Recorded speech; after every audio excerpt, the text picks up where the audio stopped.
tarde, viernes, estudiamos la lección 4 de La misión de Dios, mi misión. Y el título es Compartir la misión de Dios. Y este es un tema muy delicado para nosotros porque, como estuvimos viendo, en este tiempo habría dos misiones que estarían siguiendo los cristianos. O sea, el mundo cristiano tendría una misión y el pueblo adventista del séptimo día tendría otra misión. Y no es la misma misión. Ahora, por eso la pregunta, ¿cuál es la verdadera misión que Dios le dio al pueblo adventista? A los adventistas del séptimo día, Dios nos llamó a prepararle el camino a la segunda venida de Jesús, como vimos la semana pasada, a la segunda venida de Jehová, en contraposición a la misión de la bestia y el falso profeta, que le preparan el camino a la abominación desoladora de la que habló el profeta Daniel. Por eso nosotros sabemos que cuando Jesús venga en las nubes de los cielos, cuando el verdadero Jesús venga, después de que hayan caído las plagas, porque el falso viene antes de que caigan las plagas, se dirá aquel día, como dice Isaías 25:9, he aquí, este es nuestro Dios, le hemos esperado y nos salvará. Este es Jehová a quien hemos esperado. Nos gozaremos y nos alegraremos en su salvación. Porque el verdadero Jesús es el Dios de Israel, que se hizo hombre por amor a nosotros para redimirnos. Como dice Isaías 9:6, es el Dios fuerte, el Padre eterno, es nuestro creador. Él es el príncipe de paz.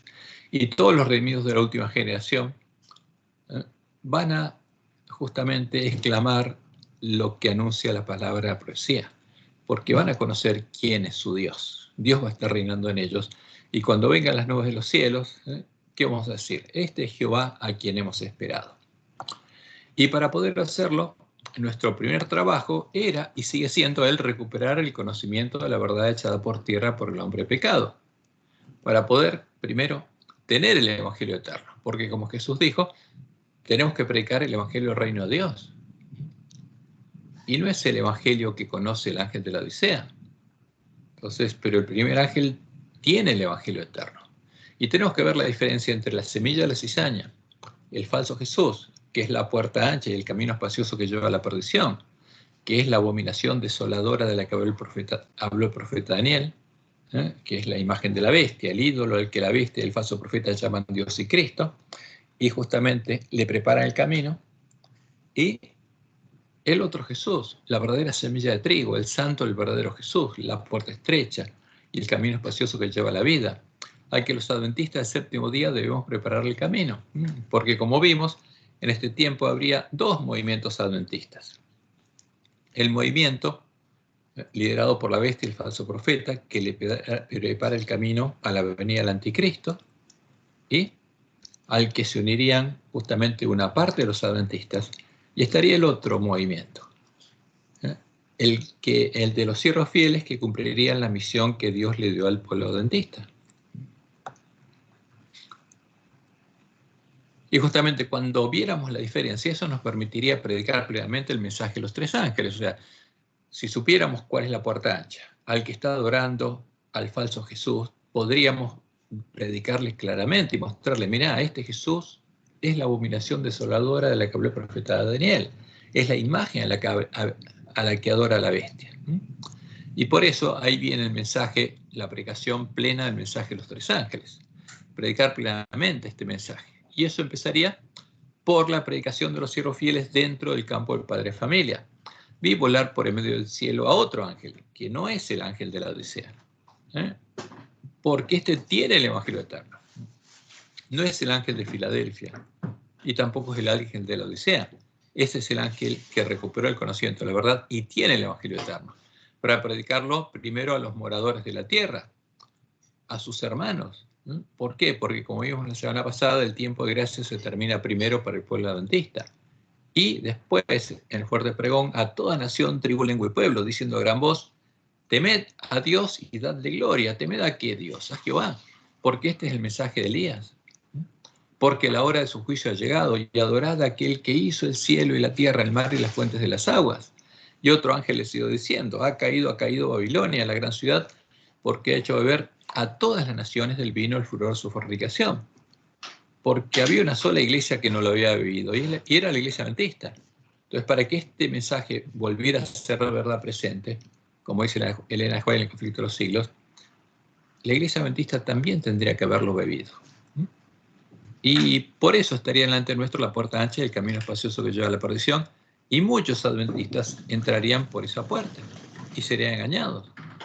Por eso hay que predicar este mensaje, que dice que en nuestro medio está la comida y la bebida de los borrachos, está el vino de Babilonia.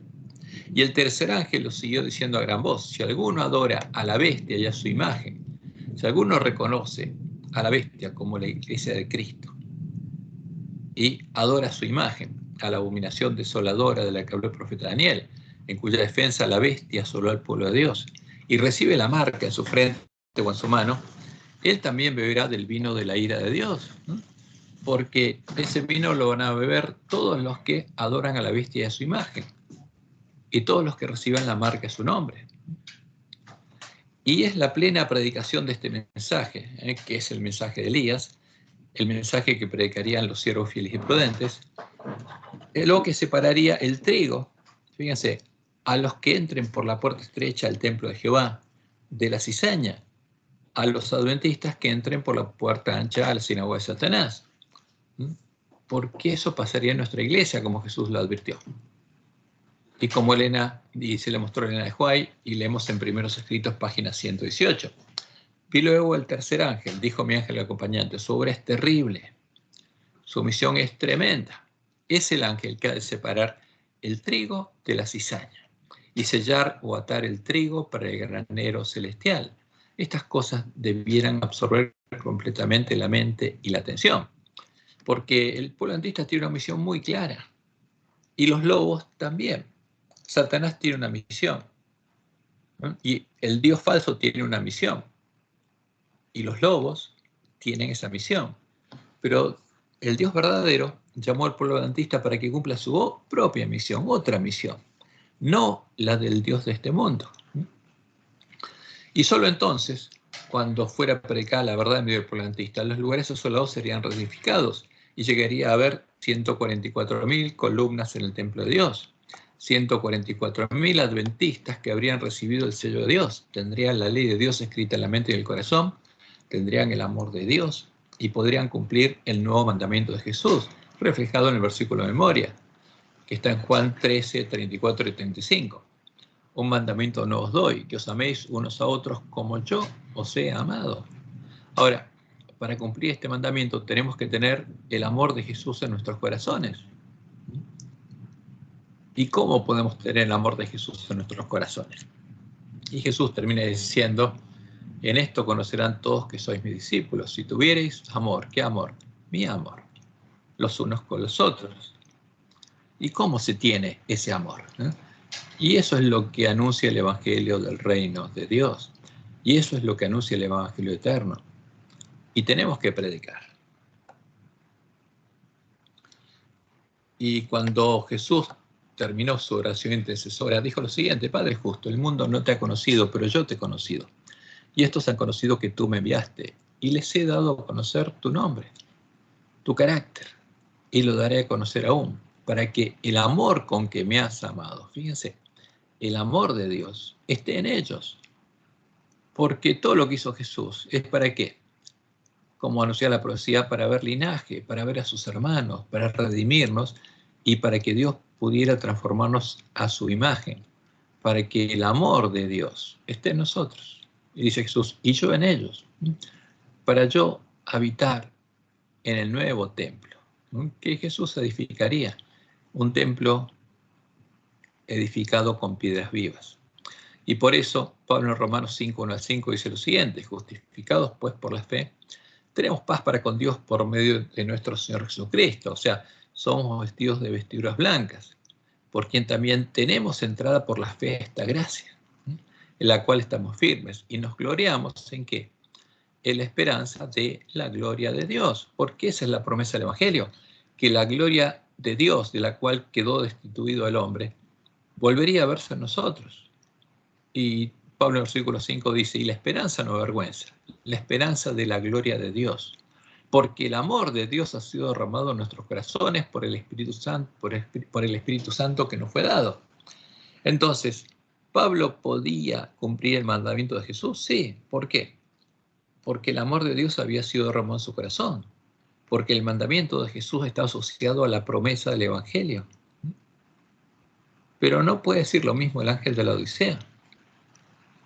Y Juan dice en primera de Juan 3, 1 y 14, mirad cuál amor nos ha dado el Padre para que seamos llamados hijos de Dios. ¿Qué amor nos dio? Como dijo Jesús, como oró Jesús, su amor. Y termina diciendo, nosotros sabemos que hemos pasado de muerte a vida, porque el que no ama está muerto, el que no tiene la ley de Dios escrita en la mente del corazón, y tiene otra ley, está muerto. Nosotros sabemos, dice, que hemos pasado de muerte a vida. ¿En qué? Amamos a los hermanos. ¿En qué? Cumplimos el mandamiento de Jesús. El que no ama a su hermano permanece en muerte.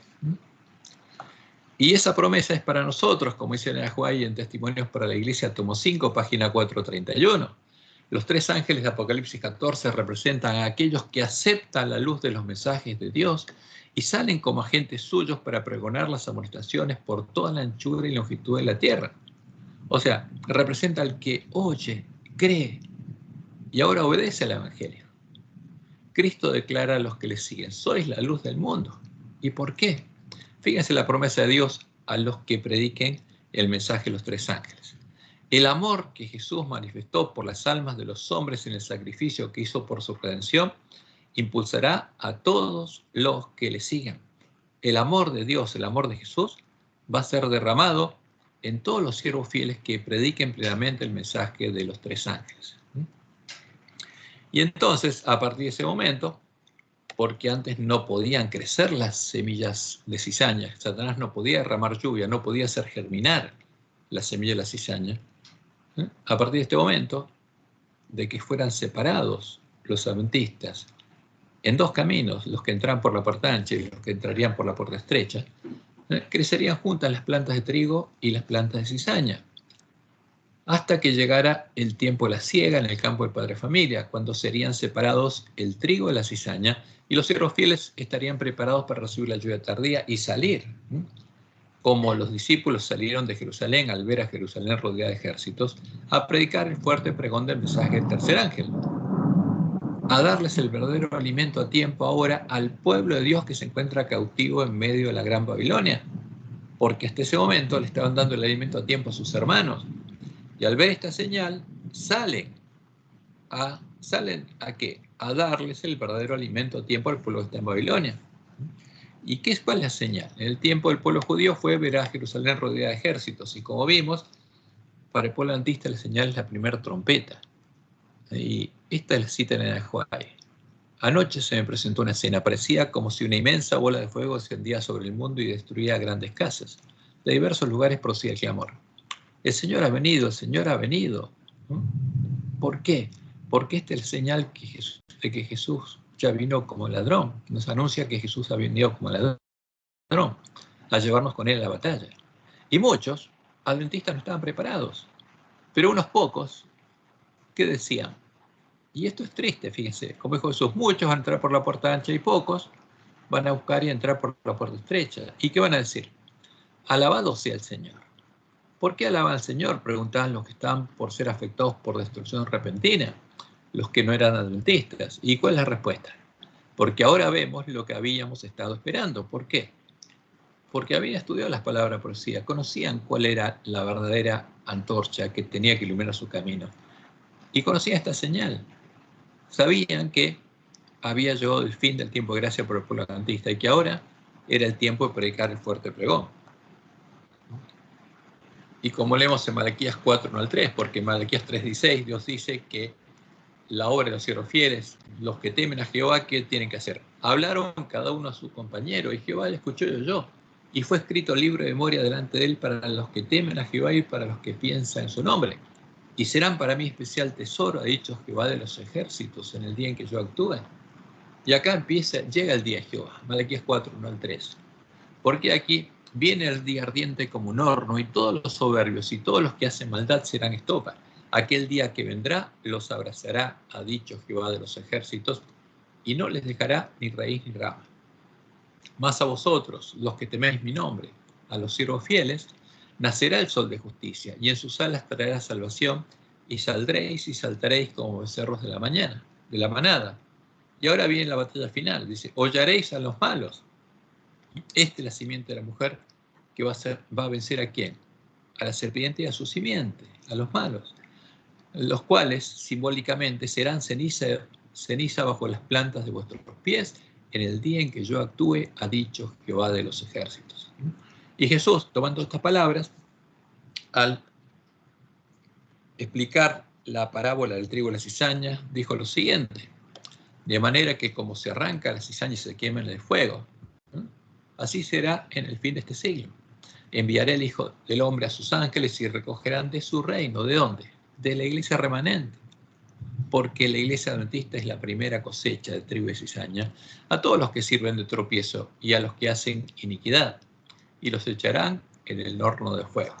Quedarán fuera del reino de Dios. Allí será el lloro y el crujir de dientes. Entonces, después de la separación del trigo y la cizaña, los justos resplandecerán como el sol, como Cristo, como el sol de justicia, en el reino de su Padre. El que tiene oídos para oír, oiga. Y es un tema muy delicado. ¿Y qué pasa en ese momento? Como dice Elena de White en Primeros Escritos, página 32 a 34, dice ella: vi que Dios tenía hijos que no reconocen ni guardan el sábado, no han escuchado la luz referente a él, y al empezar el tiempo de angustia, fuimos henchidos del Espíritu Santo cuando salimos, fíjense, salimos a proclamar más plenamente el sábado. ¿A predicar qué cosa? El Evangelio del Reino de Dios, como dijo Jesús, y será predicado este Evangelio del Reino. Porque el sábado es un símbolo, un tipo en la profecía del Evangelio del Reino de Dios, del Reino de Dios. Y esto enfureció, dice, a las otras iglesias. ¿Y a quiénes? A los adventistas nominales, a las vírgenes insensatas, a los que no habían recibido el sello de Dios, a los muchos adventistas que no se habían preparado, pues no podían refutar la verdad sabática, no podían refutar el verdadero evangelio. Y entonces todos los escogidos de Dios, comprendiendo claramente que poseíamos la verdad, salieron y sufrieron la persecución con nosotros, dice Elena. ¿Y qué anunció Dios para el tiempo de angustia? Como dice Daniel 12:3. Los entendidos resplandecerán como el resplandor del firmamento, y los que enseñan la justicia a la multitud como las estrellas a perpetua eternidad. Y esa es la promesa de Dios para el pueblo adventista. Y en Apocalipsis 18 leemos lo siguiente: después vi a otro ángel.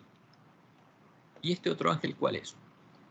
Son los vencedores, los miembros de la iglesia triunfante que van a la batalla después de haber recibido la lluvia tardía. Vi a otro ángel descender del cielo, de la cima del monte Sión, con gran poder, y la tierra fue alumbrada con su gloria, porque este mensajero tiene la gloria de Dios. Y clamó con voz potente, diciendo: ha caído la gran Babilonia, y se ha hecho habitación de demonios y guarida de todo espíritu inmundo, y albergue de toda ave inmunda y aborrecible, porque todas las naciones han bebido del vino el furor de su fornicación, y los reyes de la tierra han fornicado con ella, y los mercaderes de la tierra se han enriquecido de la potencia de sus deleites. Y oí otra voz del cielo que decía: salid de ella, pueblo mío, para que no seáis partícipes de sus pecados, ni recibáis parte de sus plagas, porque sus pecados han llegado hasta el cielo, y Dios se ha acordado de sus maldades. Y esto es parte de la misión del pueblo adventista. Nosotros tenemos que predicar esto. No tenemos que buscar la amistad de las iglesias caídas. Es un tema de vida y muerte para nosotros y para el pueblo que está en medio de esas iglesias. Por eso, en Apocalipsis 22, 14 y 17, está la bendición para ese pueblo. Bienaventurados los que lavan sus ropas, para tener derecho al árbol de la vida y para entrar por las puertas en la ciudad. Y el espíritu y la esposa, porque va a haber una esposa a la que Jesús ya va a haber confesado en las bodas, a los 144.000 que son parte de la iglesia triunfante, y el espíritu y la esposa dicen: ven. Y el que oye, diga: ven. Una se hace llamado. O sea, los que escuchan y entran por las puertas de la ciudad y empiezan a recorrer el camino angosto que lleva la vida, tienen que hacer la misma obra que hicieron primero los siervos fieles. Los obreros de la hora 11 hacen la misma obra y dicen: ven. Y el que tiene sed, venga, y el que quiera, tome del agua de la vida gratuitamente, porque la puerta para el pueblo que está en Babilonia estará abierta hasta que llegue el fin. Y como dice Daniel 12:10, muchos serán limpios y emblanquecidos y purificados, una gran multitud, los que entren por la puerta estrecha al templo de Dios. Pero los impíos procederán impíamente, y ninguno de los impíos, a los que habrá sido quitado el continuo, está hablando de los adventistas impíos, entenderá. Pero mientras tanto la puerta está abierta para el pueblo que está en Babilonia, pero los entendidos, los sellados, comprenderán.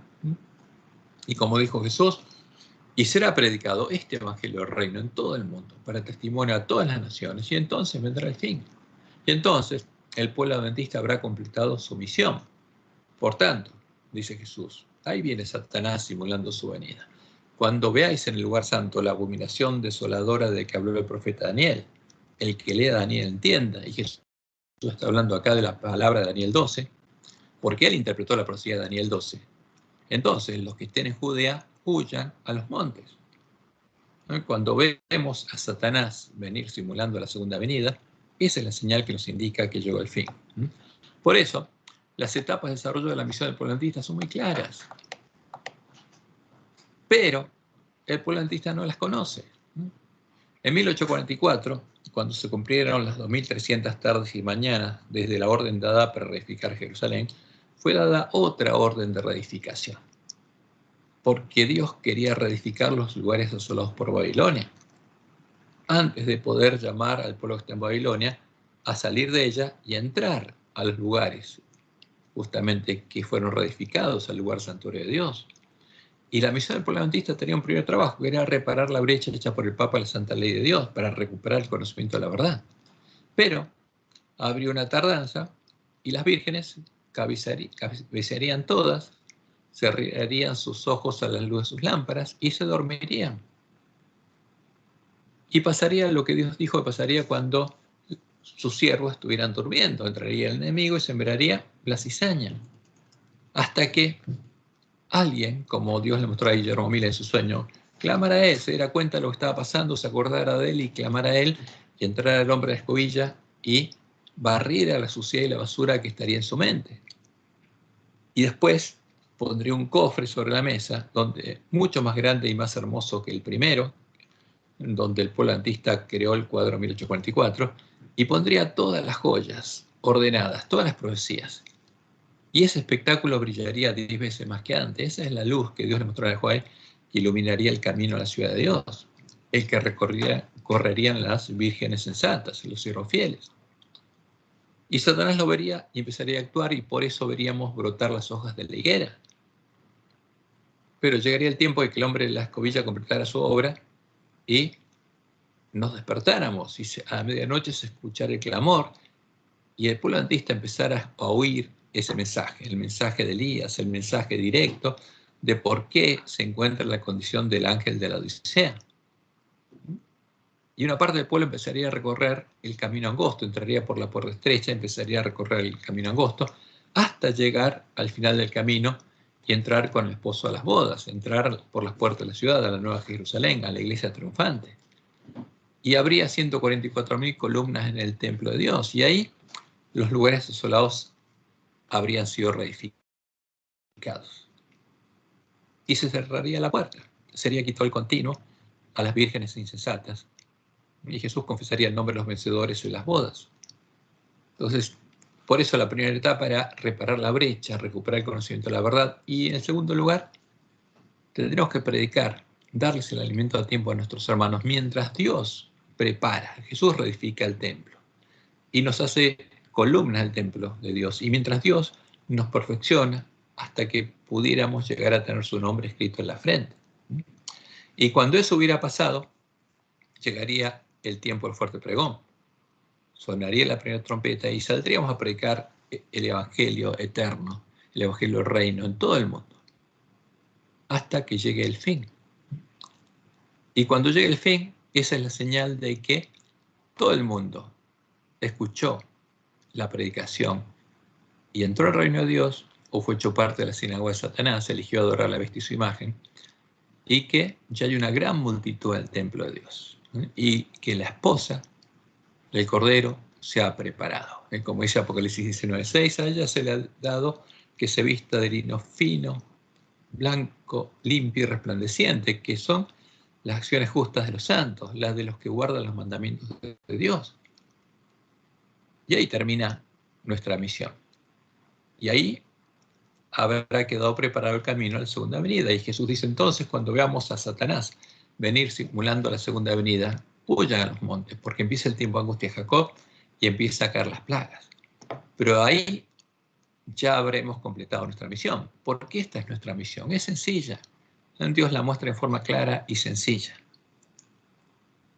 Y si esto no nos es predicado, lo que se nos presenta como misión es una falsa misión, no es la verdadera misión del pueblo adventista. Y como dice en el cual cuando llegue el fin, en esta época aparecerá quien, el anticristo, como si fuera el Cristo verdadero. Y entonces la ley de Dios será completamente invalidada en las naciones de nuestro mundo. La rebelión contra la santa ley de Dios habrá llegado a su completa maduración. Pero el verdadero director de toda esta rebelión, ¿quién es? Es Satanás. ¿Por qué él está dirigiendo este plan divino? El que le prepara el camino a él. Es Satanás vestido como un ángel de luz. Los hombres serán engañados y lo deificarán. Lo exaltarán en lugar de Dios y lo deificarán. Pero la omnipotencia se interpondrá contra las iglesias apóstatas que se unan para exaltar a Satanás. ¿A quién adoran las iglesias apóstatas? A Satanás. Y esto es muy claro. Y se pronunciará la sentencia, por lo cual en un solo día vendrán sus plagas, muerte, llanto y hambre, y será quemada con fuego, porque poderoso es Dios el Señor que la juzga. Como podemos ver, la promesa de Dios es que el fruto que se veía en los miembros de la iglesia primitiva, las plantas de trigo, volverá a verse en todos los siervos fieles que prediquen ampliamente el mensaje de los tres ángeles y les den el verdadero alimento a tiempo a sus hermanos, a las ovejas perdidas de la casa de Israel, hasta que Jesús venga a buscarlos para llevarlos con él a la batalla de Armagedón. Por eso Jesús nos dice en el sermón profético, cuando dice que en este tiempo el reino de los cielos es semejante a las 10 vírgenes, nos dice, ¿quién es pues el siervo fiel y prudente al cual puso su Señor sobre su casa para que les dé el alimento a tiempo? ¿A quién? A las vírgenes. Porque ese es el reino de los cielos en este tiempo. Ahora, ¿y quién lo pone al siervo fiel y prudente? Su Señor, sobre sus casas, para que les dé el alimento. ¿Qué alimento? El alimento que Él les va a dar. Tenemos que darle a nuestros hermanos el alimento que Dios nos da para darles, la verdad. El alimento que nos daría el hombre la escobilla. Bienaventurado aquel siervo al cual, dice Jesús, cuando su Señor venga, le haya haciendo así. O sea, desde que no somos despertados por el clamor de medianoche, hasta que llega el día de la batalla, hasta que oímos el sonido de la primera trompeta, ¿qué tenemos que hacer? Estar en medio de la iglesia adventista, dándoles el alimento a tiempo a nuestros hermanos, como Jesús dijo, por caminos gentiles no vayáis, y en aldeas samaritanos no entréis, sino id antes a las ovejas perdidas en la casa de Israel. Y yendo a predicar diciendo, el reino de los cielos se ha acercado, predíquenles el evangelio del reino de Dios. Porque si queremos tener la bendición de Dios, tenemos que hacer la voluntad de Dios. Los siervos fieles y prudentes hacen la voluntad de Dios. Y no van por caminos gentiles, no van a otro lado. ¿Por qué? Porque al pueblo adventista se les acaba el tiempo de la gracia primero. De cierto os digo que sobre todos sus bienes le pondrá. Pero si aquel siervo malo dijera en su corazón, mi Señor tarda en venir, y comenzara a golpear a sus consiervos y aún a comer y a beber con los borrachos. La comida que Dios les dio a los siervos fieles, no, otra comida, la comida de los borrachos y la bebida de los borrachos. La comida y la bebida de Babilonia, de la mesa de Jezabel. Vendrá el Señor de aquel siervo en día que éste no espera y a la hora que no sabe, y lo castigará duramente y pondrá su parte con los hipócritas. Allí será el lloro y el crujir de dientes. Y es triste, pero hay que decirlo porque va a pasar, para que cada uno de nosotros sepa lo que va a pasar y pueda elegir claramente por qué puerta quiere entrar. Como lo vimos en el estudio la semana pasada, la razón de esta urgencia es que la puerta de la gracia se cierra en primer lugar para el pueblo de la iglesia remanente, para las vírgenes dormidas, las ovejas perdidas de la casa de Israel, que estarían en la condición del ángel de la Odisea. Del mismo modo en que en el año 66 después de Cristo, la puerta de la gracia se cerró para los habitantes de Jerusalén, les fue quitado el continuo y murieron en el segundo sitio de Jerusalén, porque los que no habían querido entrar por la puerta estrecha al reino de Dios y rechazaron el Evangelio, murieron. Porque en el año 66 después de Cristo, el día 14 del mes séptimo, el día previo a la fiesta de los tabernáculos, el Imperio Romano sitió a Jerusalén porque sabía que todo el pueblo judío iba a festejar esa fiesta. Pero después ese ejército tuvo que retirarse. Y cuando se retiró, la iglesia de Jerusalén salió y no volvió a entrar. Y pasaron 1260 días, 3 años y medio, hasta el año 70, en el día 14 del mes 1. Y ahí, cuando todos habían ido para la fiesta de la Pascua y la fiesta de los panes sin levadura, el ejército romano nuevamente sitió a Jerusalén y ninguno escapó. Y después del sitio llegó la destrucción. Y eso es un símbolo, porque en nuestro caso, cuando veamos que cae el primer juicio de Dios, suena la primera trompeta, vamos a saber que tenemos que dejar de darles el alimento a tiempo a nuestros hermanos porque cerró la puerta, como en el caso de Jerusalén, y que tenemos que salir a predicar el fuerte pregón. Y el fuerte pregón lo predicaremos hasta que veamos venir a la abominación desoladora, y ahí huiremos a los montes, porque viene el tiempo de la ira. Pero sabemos que en el tiempo de la sexta plaga, la bestia, el falso profeta y los ministros impíos serán destruidos, y después viene la séptima plaga, y después viene Jesús. Por eso, al ver lo que pasó en el tiempo de la destrucción de Jerusalén, tenemos un claro ejemplo de lo que va a pasar.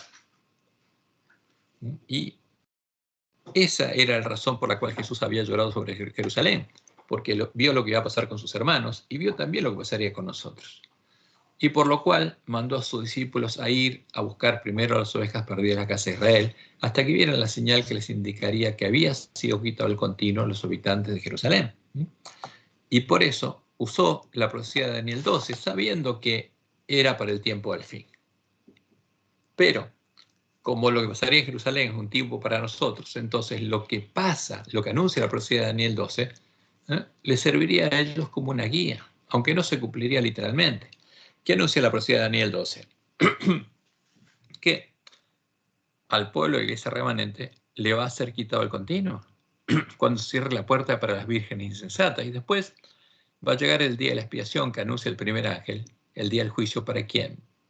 Para los vencedores, a los que Jesús confiese como parte de su esposa en las bodas. Y después de eso, va a llegar la lluvia tardía, va a sonar la primer trompeta, se va a levantar Miguel, empieza el día de Jehová, comienza el tiempo de angustia, y recibimos la lluvia tardía con salimos a predicar el fuerte pregón, y los justos, como dice Daniel 12, van a resplandecer como el sol, los que enseñan la justicia a la multitud. Y empieza el tiempo de la batalla, que es tiempo de misericordia para el pueblo que está en Babilonia. Y como dice la profecía, será por tiempos y medio tiempo, desde que se acabe la dispersión del poder del pueblo santo. ¿Por qué? Porque los lugares asolados han sido reedificados. Va a ser predicado el fuerte pregón por tiempos y medio tiempo. Pero esos días, dijo Jesús, que van a ser acortados. Y desde que haya sido quitado el continuo, ¿a quién? A las vírgenes insensatas, hasta la abominación asoladora, habrá 1290 días. Y a partir de ese momento, faltan 45 días para los 1335 días. Bienaventurado el que espere y llegue a 1335 días. Esos 45 días, que también van a ser acortados, es el tiempo de angustia de Jacob. Y al final de ese periodo viene la resurrección especial, cuando Dios libera y bendice a su pueblo y hace secar las aguas del gran río Éufrates que alimenta a la Gran Babilonia, y la Gran Babilonia recibe su castigo. Por eso es importante que entendamos la profecía, porque es clara, es muy clara. Cuando ponemos línea sobre línea todas las palabras de profecía, resulta muy clara. Y eso ya ocurrió, fíjense, los tiempos que aparecen en Daniel 12 se cumplieron en forma literal y exacta en el tiempo del sitio de Jerusalén. En nuestros días van a ser acortados, pero los entenderíamos cuando llegara el tiempo del fin. Y por eso Jesús, al ver lo que pasaría, lloró. Y cuando llegó cerca de la ciudad, al verla, lloró sobre ella, diciendo: oh, si también tú conocieses, a lo menos en este tu día, lo que es para tu paz, mas ahora está encubierto de tus ojos. Y Jerusalén se convirtió en un símbolo de la iglesia.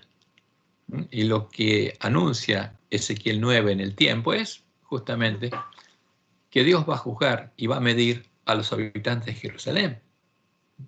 Pero ¿qué va a pasar? Lo mismo que pasó con el pueblo de Jerusalén.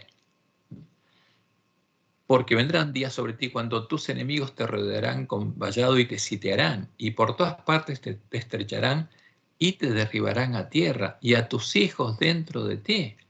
¿Qué pasaría con los judíos que estuvieran dentro de Jerusalén? Morirían. Y no dejarán en ti piedra sobre tierra, por cuanto no conociste el tiempo de tu visitación. Y por eso Jesús lloró al ver lo que pasaría con sus hermanos. Y lo mismo pasa con nosotros. Lo mismo estaría por suceder con el pueblo de la iglesia remanente, como Dios lo anunció por medio de sus profetas. El pueblo al que le estaría siendo predicado el falso evangelio y la falsa profecía. Se le estaría dando a comer la comida y la bebida a los borrachos. Por esa causa el ángel de la Odisea creería que es rico y que de nada tiene necesidad, sin saber que en realidad es desventurado, miserable, pobre, ciego y desnudo. Y como Dios le mostró a Anahuay, está en Testimonios para los Ministros 409, muchos, dice ella, ocuparán nuestros púlpitos sosteniendo en las manos la antorcha de la falsa profecía encendida por la infernal tea satánica. Ahora, ¿qué se predicaría de nuestros púlpitos? Una falsa profecía creada por Satanás. Y uno ve esto y dice, ¿Dios lo permitiría? Sí. Porque si alguien elige ser parte de la sinagoga de Satanás, el que lo guía no es Dios. O sea, es la habitación de demonios. Y muchos ministros ocuparán nuestros púlpitos sosteniendo en las manos la antorcha de la falsa profecía encendida por la infernal tea satánica. ¿Para qué? Para engañar al pueblo adventista. No para que conozca cuál es su misión y la cumpla, sino para engañarlo. Si se albergan dudas e incredulidad, los ministros fieles serán retirados de entre aquellos que creen saber tanto. Si algún ministro se empieza a dar cuenta del engaño, le van a quitar el púlpito, porque desde el púlpito solo se va a permitir predicar la falsa profecía. Y por eso, Elena toma, inspirada por Dios, ¿qué cosa? Las palabras de Jesús sobre Jerusalén. Oh, si también tú conocieses, dijo Cristo, a lo menos en este tu día, lo que es para tu paz, mas ahora está encubierto de tus ojos. Y por eso Dios nos mandó un profeta, para que claramente nos explique qué va a pasar con el pueblo adventista. Por eso podemos leer en el 9º tomo de Testimonios, página 97.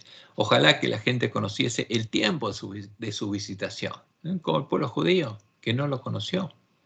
Hay muchos que todavía no han escuchado la verdad probatoria para este tiempo. Hay muchos con quienes el Espíritu de Dios está batallando.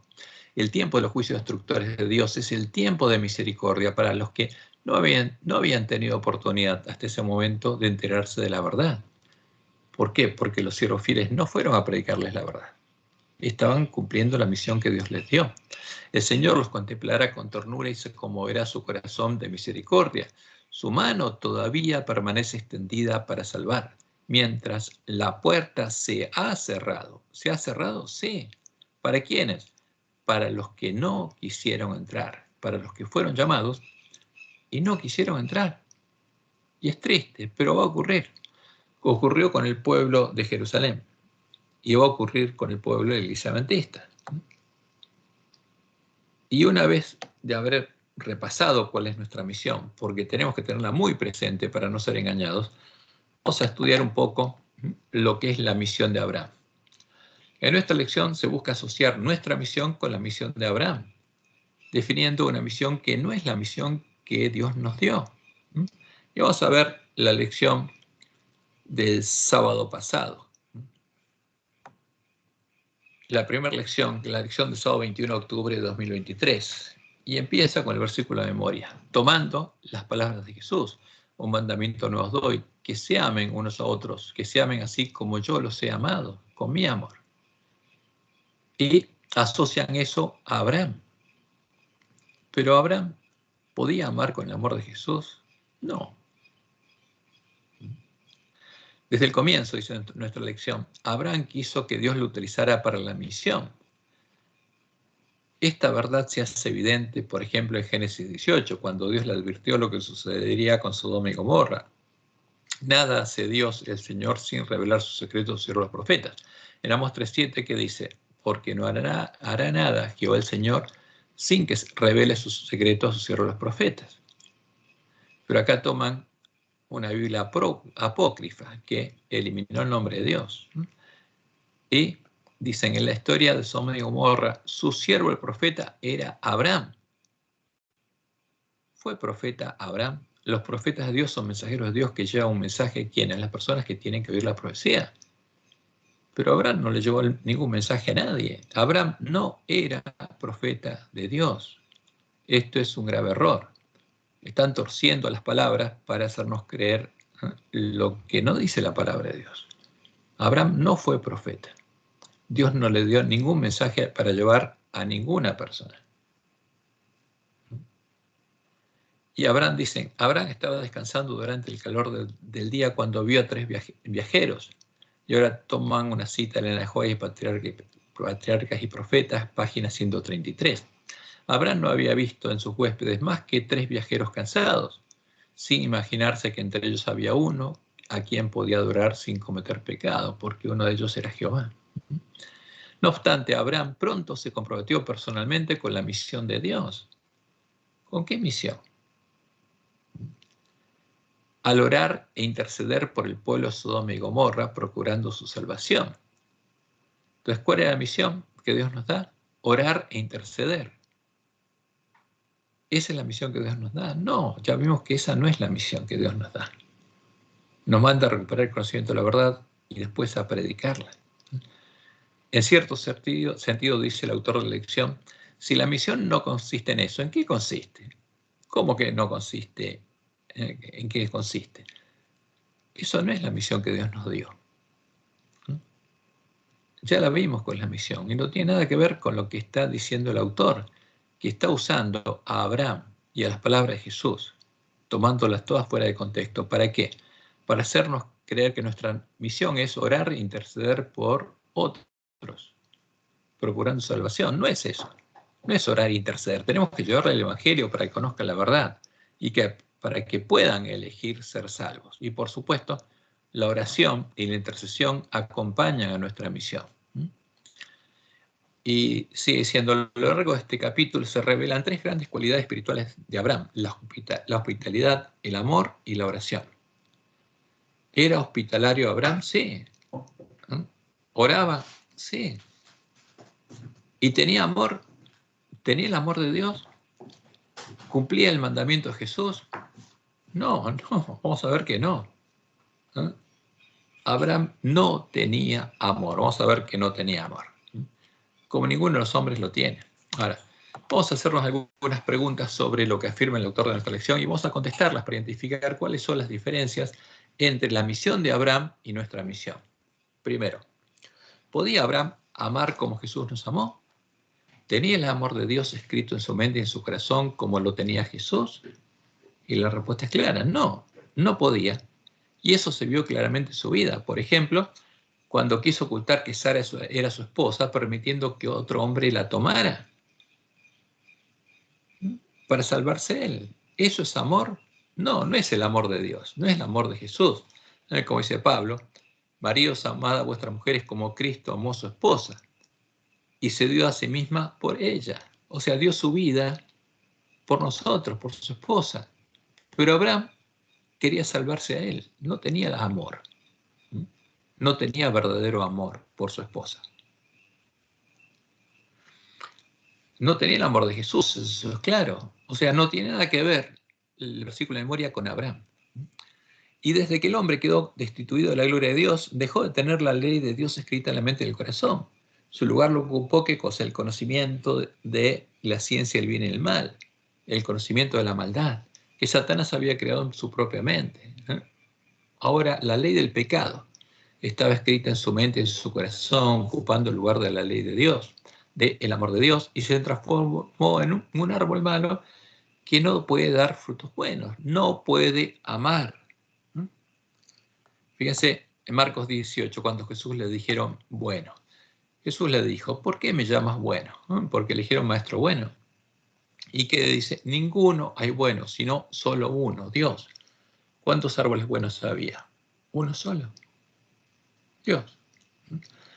Y por eso en Mateo 7:18 él enseña claramente, no puede el buen árbol dar malos frutos, Dios no puede dar malos frutos. Pero Satanás busca que creamos que Dios hace cosas malas. Ni el árbol malo dar frutos buenos. ¿Puede el árbol malo dar frutos buenos? ¿Puede amar? No. ¿Abraham qué era? ¿Un árbol bueno? No. Como todos nosotros, un árbol malo. Y Jesús enseñó claramente, el hombre bueno, del buen tesoro del corazón, saca buenas cosas. Ahora, Adán y Eva eran árboles buenos, creados a imagen de Dios. Y el hombre malo, del mal tesoro, saca malas cosas. Y el hombre cuando cayó se transformó en un árbol malo. ¿Y qué tenemos en nuestro corazón? Un mal tesoro. Y que sacamos malas cosas, como Jesús lo explicó en Marcos 7, 21 al 23. Porque de dentro, del corazón de los hombres, salen ¿qué cosas? Todas las maldades. Los malos pensamientos, los adulterios, las fornicaciones, los homicidios, los hurtos, las avaricias, las maldades, el engaño, la lascivia, la envidia, la maledicencia, la soberbia, la insensatez. Todas estas maldades de dentro salen, porque ¿qué tiene el hombre en el corazón? El conocimiento de la maldad. Y contaminan al hombre. La ley del pecado es la que contamina al hombre. No tiene el amor de Dios. Por esa causa, después de redimirnos, el propósito de Dios es volver a escribir su ley en nuestra mente y en nuestro corazón, como Él lo prometió por medio de Jeremías, como lo dijo la ley de Moisés, que iba a circuncidar nuestro corazón, como lo hizo en Jesús, el primer hombre que tuvo la ley de Dios escrita en la mente y el corazón, para que podamos amar como Jesús nos amó, con su amor. Lo que Abraham ni ninguno de los hombres había podido hacer. Esa es la gran promesa del Evangelio del Reino de Dios y era la esperanza de la iglesia primitiva. ¿Qué anunciaba la ley? ¿Qué anunciaba el Evangelio? Salmos 48. ¿Qué pasaría con el Mesías? Me complazco en hacer tu voluntad, oh Dios mío, y tu ley está en medio de mi corazón. Habría un hombre que sería el primogénito de la simiente de la mujer, que tendría la ley de Dios escrita en la mente y el corazón, y su placer sería hacer esa voluntad, la voluntad de Dios, porque es lo que saldría de su corazón. Y como leemos en Juan 15:9, Jesús dijo, como el Padre me ha amado, así también yo os he amado. ¿Cómo? Con el amor de Dios. Porque ¿qué tengo en el corazón? La ley de Dios, el amor de Dios. Y por eso, como dice el versículo de nuestra lección, este es el mandamiento que le dio a quienes, a los que iban a poder cumplirlo, no a Abraham, porque Abraham jamás podría hacer esto. Un mandamiento no os doy, que os améis unos a otros como yo os he amado con mi amor. Y para eso, ¿qué tiene que haber en el corazón? ¿Qué tiene que estar? El amor de Jesús, que es el amor de Dios. Que también os améis unos a otros. En esto conocerán todos que sois mis discípulos, si tuviereis amor los unos con los otros. Y cuando nazca el sol de justicia en nosotros, ¿qué va a pasar? ¿Qué se va a ver en nosotros? El amor de Dios, el amor de Jesús, esa es la promesa. Y para eso oró Jesús, como ya lo leímos, que está en Juan 17, 25 y 26. ¿Para qué? Para que el amor con que me has amado esté en ellos, dijo Jesús, y yo en ellos. Porque Jesús vino y tomó nuestro lugar y murió en nuestro lugar, para nosotros podamos tomar el lugar de Él, y Dios puede derramar su amor en nuestros corazones, para que seamos hermanos de Jesús e hijos de Dios. Y eso es lo que dice Pablo en Romanos 5, 1 al 5, que la esperanza de la iglesia primitiva, la esperanza que van a tener los siervos fieles, es la esperanza de la gloria de Dios. Y esa esperanza, dice Pablo, no avergüenza, porque el amor de Dios ha sido derramado en nuestros corazones por el Espíritu Santo que nos fue dado. Y el que tiene el amor de Dios puede ser testigo de Jesús. puede amar como Jesús amó, y puede predicar la verdad, y puede ser una luz en el mundo. Y lo mismo decía Juan, mirad cuál amor nos ha dado el Padre, para que seamos llamados sus hijos. Y termina diciendo que ellos sabían que habían pasado de muerte a vida porque amaban a sus hermanos. Y el que no ama, como Abraham, permanece en muerte. Y todos los hombres estamos muertos. ¿Hasta qué? Hasta que fuimos redimidos y los que creyeron en el Evangelio nacieron de Dios y pasaron de muerte a vida. Y el ángel de la Odisea está muerto. Pero Jesús lo llama y le dice, y aquí estoy a la puerta y llamo, si alguno oye mi voz, entraré a él, porque para eso oró, para eso murió. Y cenaré con él y él conmigo. Por eso podemos ver claramente que el mandamiento nuevo de Jesús no era un mandamiento para Abraham, no era parte de su misión, era un mandamiento para los discípulos y para los miembros de la iglesia primitiva, y es el mandamiento que van a poder guardar los 144.000 sellados de la iglesia remanente, porque de ello depende el cumplimiento de nuestra misión. Ahora, segunda pregunta, ¿puede el ángel de la Odisea amar como Jesús nos amó? ¿Tiene el amor de Dios escrito en la mente y en su corazón como lo tenía Jesús? Y la respuesta es clara, no, es evidente que no. Su riqueza, que es lo que se vende en la Odisea, y él compró en la Odisea como si fuera la verdad, es lo que lo lleva a ser desventurado, miserable, pobre, ciego y estar desnudo. No conoce la verdad, no encontró la puerta abierta, no encontró al santo, al verdadero Jesús, porque todas las vírgenes se durmieron antes de completar su primer trabajo. El primer trabajo que Dios le dio al plantista. La primer meta de nuestra misión, recuperar el conocimiento de la verdad echada por tierra, conocer la verdad, porque esa verdad es la que nos haría libres. Solo entonces podríamos comprar del santo, el verdadero Jesús, lo que Él nos ofrece, que son vestiduras blancas para vestirnos, es decir, el manto de su justicia, con el cual podremos entrar a la casa, el templo y el reino de Dios, y oro refinado a fuego, el amor puro de Dios, su amor, para que seamos verdaderamente ricos. Esa es la promesa. Para que el siervo sea como su Señor. Eso es lo que Dios nos ofrece. Ahora, la tercera pregunta. ¿Quiénes van a llegar a amar como Jesús nos amó? En primer lugar, los siervos fieles, los 144.000 sellados del volantista, que como vimos, Dios le mostró a Juan que van a ser los que prediquen plenamente el mensaje de los tres ángeles. ¿Por qué? Porque el amor que Jesús manifestó por las almas de los hombres, el sacrificio que hizo por su redención, impulsará a todos los que le sigan. Porque esos tres ángeles nos representan a nosotros. Si nosotros hacemos la obra de los siervos fieles. Si no, no. Y como leemos Apocalipsis 14:1, después miré, y aquí el Cordero estaba en pie sobre el monte de Sión, y con él 144.000 que tenían el nombre de él y el de su Padre escrito en la frente. ¿Por qué? Porque Dios había derramado su amor en sus mentes y en sus corazones, habría escrito su ley en sus mentes y en sus corazones, porque esa es la esperanza a la que fuimos llamados. Esa era la esperanza de la iglesia primitiva. Y vamos un poco a ver cuál es la riqueza y la misión del ángel de la Odisea. ¿En qué misión cree? Como lo hemos visto, nuestra lección habla de una misión que no es la misión que Dios nos dio. Y eso es la consecuencia de la obra de los lobos vestidos de ovejas, cuya misión es unir al pueblo adventista a la gran multitud ecuménica que adora y le prepara el camino a Satanás, a la venida de la abominación desoladora de la que habló el profeta Daniel, al plan divino de Satanás.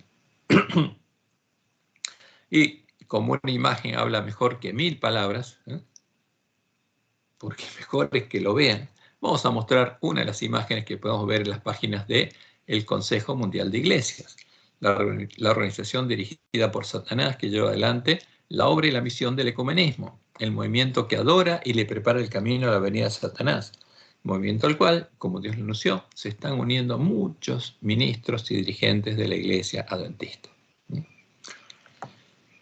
Voy a leer algunas citas en el Ajuay. La primera, dice ella, Evento de los Últimos Días, página 159, nos acercamos al fin de la historia de esta tierra y Satanás está trabajando como nunca antes. Procura actuar como director del mundo cristiano. O sea, el mundo cristiano, ¿qué plan sigue? El de Satanás, su director. trabaja con una intensidad asombrosa mediante sus milagros mentirosos. Se presenta a Satanás como un león rugiente que anda rondando en busca de quien devorar. Desea abarcar a todo el mundo en su confederación. ¿Qué le faltaba? La iglesia adventista.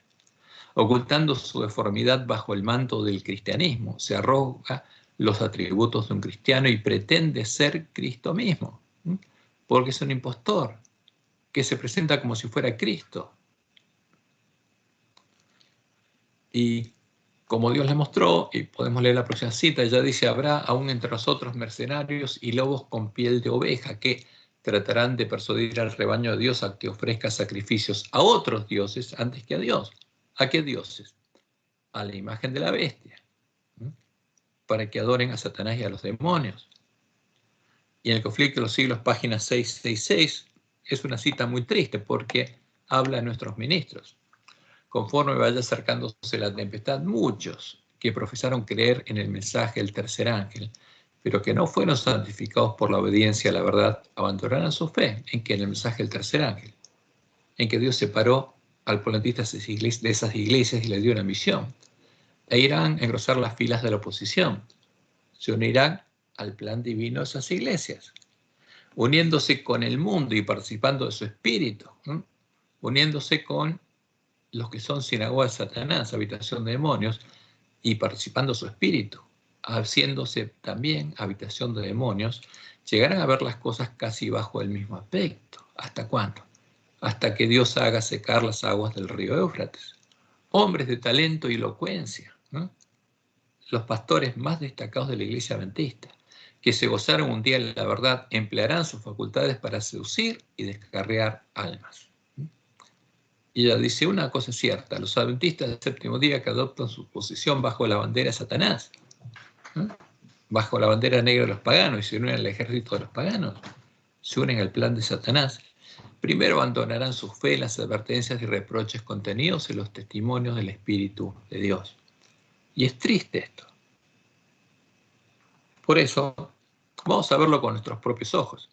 Y aquí es lo que aparece, fíjense, Consejo Mundial de Iglesias, y en una página de ellos, oicumene.org, donde habla de la semana de oración por la unidad cristiana.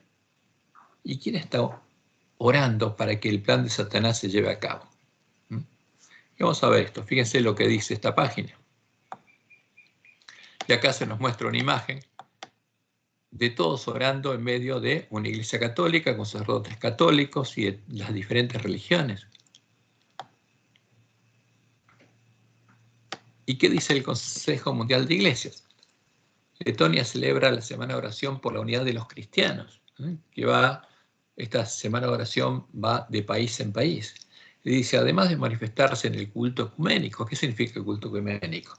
Que todos adoran juntos al mismo Dios, al Dios ecuménico, que cuenta con la participación de iglesias luteranas, católicas, romanas, ortodoxas, apostólicas, armenias, bautistas, adventistas. ¿Dónde están los adventistas, nuestros dirigentes? Participando de esta adoración ecuménica, el culto ecuménico.